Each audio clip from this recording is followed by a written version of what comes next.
welcome and thank you so much for joining me today on Facebook Live. So Scott Bywater is an amazing marketing strategist and has worked with some of Australia's leading brands. And the reason I actually came across Scott was I saw one of his videos on LinkedIn, which was kind of diagnosing a Facebook ad, and I thought it was brilliant. And so that just goes to show the power of video and the power of using video on LinkedIn at the moment. So thank you so much for joining us, Scott. Yeah, no, you're welcome. Great to be here, Katie. Yeah, so I've just got a few questions for you. A lot of my clients and audience are, really interested in growing their brand, really interested in kind of finding new leads and how they can kind of do that. So you're definitely the right person to talk to. So I'd love to know first just, a little bit about how you got started yourself in terms of building your business and brand. Did it just kind of happen organically, or what's the kind of background there? Yeah, no, absolutely. So really the way I got started was just getting out there. This was probably 20 years ago. Was running a classified ad. So that's actually how I got started. So it was literally out of desperation, run the classified ad and get things up and running. In recent times, I believe branding has become more and more important. So one of the things that I have started doing is doing, videos every weekday on LinkedIn and then spreading them across the other platforms. And I found that is a very powerful brand building exercise. Yeah, so you do that every single day?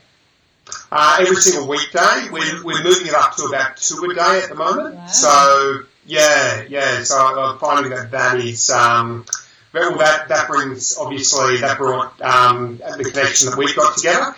And it's for speaking engagements, it's for clients, that sort of thing. It's a long game, but I think it's, branding makes selling easy and it builds trust. So I think it's really critical in 2019. Yeah, I couldn't agree with you more. And I think LinkedIn is a great place to post videos because it's not as saturated as Facebook or Instagram with video. Yes. And so we've kind of touched on this one, but I was going to ask you what you found the best strategy that you use to find new leads. So obviously you've mentioned doing video and doing it every day, so that's amazing. That's really going to get people to step it up a bit because some people find it hard to find the time to do even one a week. So that's great to just hear and just to see that it does take that commitment, to make it work, because I think some people, they do one video and then if they don't see results straight away, they're like, this isn't working, So yeah, I just would love to hear, your thoughts on that and, if there's any other things that you use or systems you have in place to bring new leads into your business.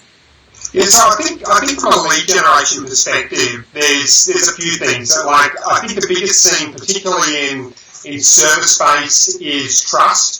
So it's getting people, let's say people are on LinkedIn, moving them off the platform and onto your email list and that sort of thing, and building trust over a period of time is very, very effective. The other thing which I think is very effective, and I'm seeing it's very effective right now, is going direct as well. So people who've got a bleeding neck type of problem, identifying that, and going direct, whether it's via LinkedIn or direct mail or that sort of thing, can be very effective. The other thing, if you've been in business for a while, is going back to your clients or to people who are getting your email list or where you've got high trust levels and reigniting that relationship. So I think there's 3 things which I think are very, can be very effective for anyone right now.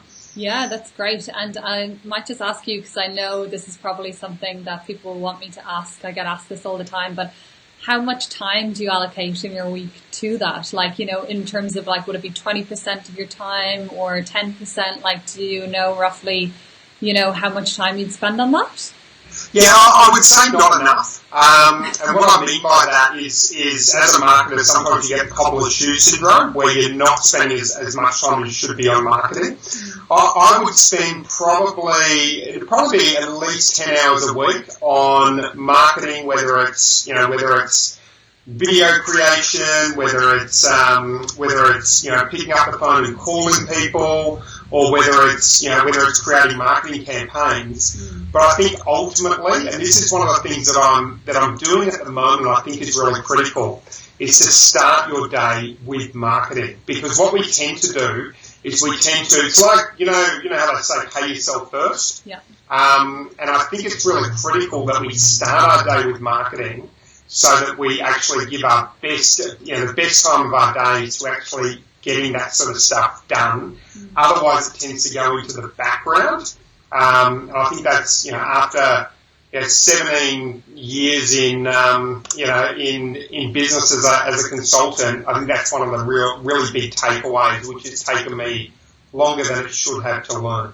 Yeah, no, that's a great tip, and that's actually so with my BRANDFLUENCE program, what I say to the students is to do one thing, at least one thing a day that's going to push your business forward, and to do that before you do anything else, because you can just so easily get caught up in putting out fires and all that sort of busy work. So at least if you've done that one thing each day to kind of push you forward, you're doing pretty well. So that's great to hear. Absolutely. And so how important do you think it is for a brand to have a funnel in place? Yeah, so in terms of a funnel, I think it's really important. It doesn't necessarily need to be a Russell Brunson click funnel in place. But I think every brand needs some sort of funnel in place. Mm. So whether that is, one thing I'd say in the B2B space is to, we want to have, 250 people, I believe, in our funnel, categorized as A, B, C's and D's. A's are people we think we might have 10 people in there that we're going to close in the next 30 days. B's in the next 90 days, C's in the next 6 months, and D's in the next 12 months. And I think that's the one thing that gives us as business owners and entrepreneurs peace of mind. Yeah. Because when you know that there's all those people in the funnel, you can't predict the future, but there's nothing worse than relying on one or two big clients and becoming and going, the income's good, so I'm really happy, rather than looking at what's the future income looking like and measuring our KPIs based on that. Yeah, it's so true. Definitely. And it's always good to just kind of know what you have coming down the track, and also not to be too reliant and just waiting for referrals and hoping that they keep coming in. It's good to just have something a little bit more firm than that, I think. And I think it's like those trust levels. So you've got, if we look at top of the funnel, middle of the funnel, bottom of the funnel, the more people that we've got, and this is where I think having a strong email list and that sort of thing, the more people we've got who are in that middle and bottom of the funnel, the stronger our business can become. Because, and this is a lesson that I've learned over the years, is that you can have big clients. You can be like, I don't need to market because I'm so busy, which is great, right? That's wonderful. But the issue with that is big clients drop off. Their business change. I've seen companies where Google has changed an algorithm and their traffic has dropped by 99% overnight. Do you know what I mean? So if they're your client, that's a problem. So, and this is just something I think is important. If you can imagine the embers of a fire, those embers, you want them always to be burning so you can throw a log on at any time. So if you can imagine an email list, one of the things that we can have as an email list is we can be sending out regular emails, which means our fire is burning. So whenever we want, we can throw a log on and say, hey, I'm taking on new clients. Bang. And that fire will light up again, rather than if you try and throw a log on and the fire's not burning, you're in a bit of trouble. That's great. Thank you so much for all of that. That's some amazing tips there that I'm definitely going to have to use as well. If anyone wants to get in touch or learn more or work with you, what's the best way to do that? I mean, probably the best thing to do is, if you go to my website, it's scottbywater.com. And you'll find a lot of information about me on there, and all my social media profiles are on there as well. So your LinkedIn, your Facebooks, all of that sort of thing. So you can find, me in all of those areas, probably. Yeah, and for everyone watching, you'll have to definitely follow Scott on LinkedIn, since he does have one video coming out every single day, soon to be 2. So it'll be a great resource for all of your marketing tips and tricks that you might need. So thank you so much, Scott, for taking the time out to join us today. And Yeah, it was great picking your brain.